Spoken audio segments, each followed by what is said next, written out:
Zoe here. I know I haven't been on in a couple weeks, but I wanted to do another update for you guys. For those of you who don't know, my name is Zoe. I am a Ehlers-Danlos patient who just had a periacetabular osteotomy on my right hip. I am at about 7.5 weeks right now. My last update with you guys, I was about to go out for the whole 4th of July weekend, and that actually went really well.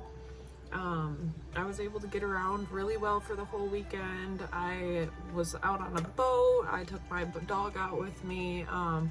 So it actually went super well. That was about the first weekend where I really started to not rely on my wheelchair as much.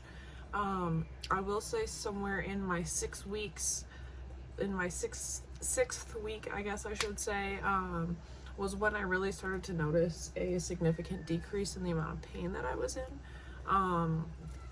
The level of pain, I would say, is still up there, but as far as the consistency, is a lot less.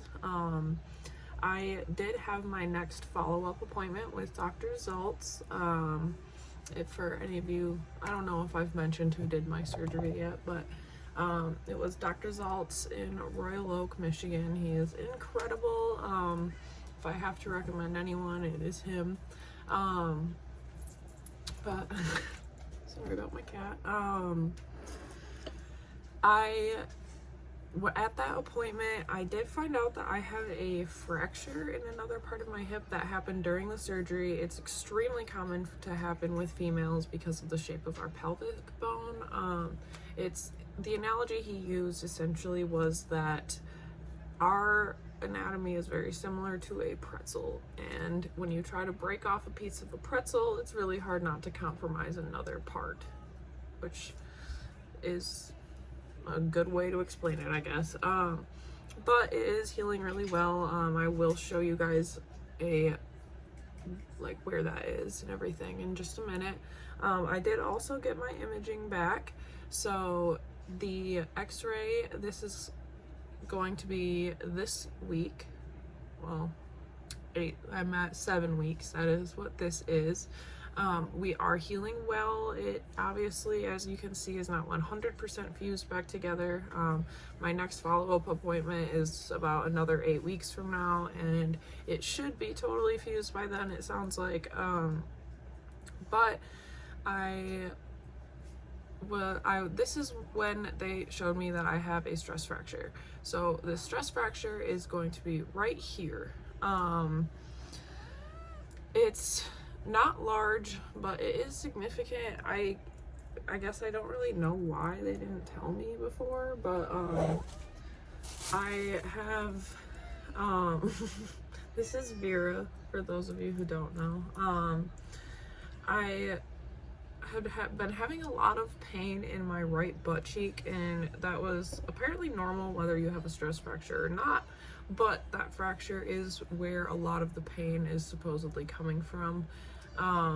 So that I am starting to ice it a little bit more. I do kind of wish I knew, so that I could have been being a little bit nicer to it if I could. What do you want?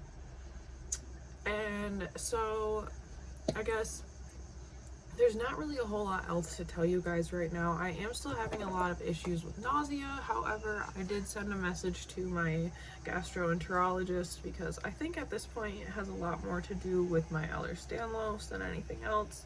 This last week, I've just felt like total crap.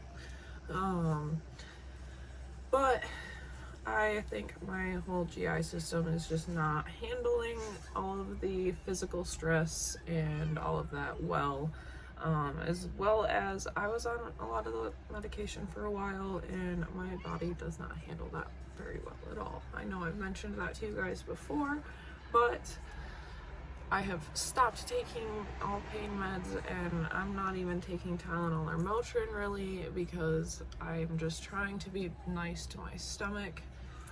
But it's not going super well. I still feel like garbage, so I'm gonna try to figure that out, but at this point I really don't think that's something that most people would still be dealing with. I did forget to ask if I'm allowed to lay on my right side yet or not, but I will say I have woken up laying on it several times. On that note, also, something I wanted to mention to you guys, because this is something that really stressed me out. I slipped a few times throughout my recovery, that my crutch would slip on something, or I'd lose my balance, whatever, that I would have to catch my weight on my right hip. Now, mind you, I didn't have any like crazy significant falls, but so if you do, disregard this, but I slipped and caught my weight a lot of times, and my x-rays were totally normal. Everything was going great. I did not cause any more damage to my stress fracture. I didn't cause any damage to the screws or anything else. So if you do take a couple spills, don't super stress about it. If you feel fine, you're probably fine. Now, if all of a sudden it super swells up or anything crazy, yes, go get that checked out. But for the most part, when I talk to them about that at this appointment, if you feel fine, you're probably fine. But I think the only other thing that I really have to tell you guys is I now am starting to wean off the crutches. Yay. I am 10 days with 2 crutches, and then I am supposed to go 7 days with 1 crutch and then start physical therapy. I'm not going to lie, I have definitely already used just 1 crutch a couple times, but I'm really not having too hard of a time with the transition. I do have really bad restless leg syndrome, so I moved that right leg around a lot, and it did maintain a little bit more muscle than I think it would have had I not been dealing with that. So I do think that is part of what's making this transition back a little bit easier for me, because even though they told me not don't mind my cat in the background dragging her toys around, even though they told me not to work on any strengthening, I really didn't try to work on strengthening. It was just a lot of the discomfort. I would clench my muscles a lot, and that does to some extent activate them and stop them from going away. But he said I'm doing great for where I am at, so yeah, I am excited to start this next step of finally starting to walk. I feel like my independence just multiplied greatly.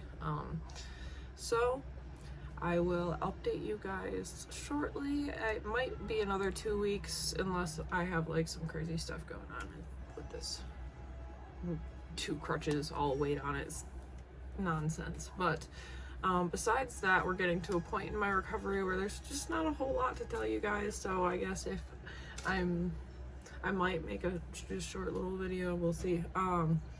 But yeah, as always, if you guys are going through this yourself, happy healing, and if you have any questions or things you want me to talk about regarding the surgery or my Ehlers-Danlos, let me know. On that note, Jesus.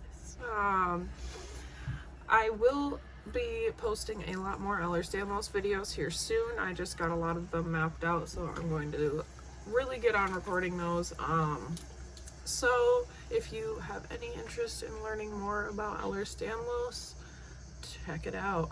There's going to be a whole playlist of them. There is one little introduction video on there so far, but the rest is going to be there soon.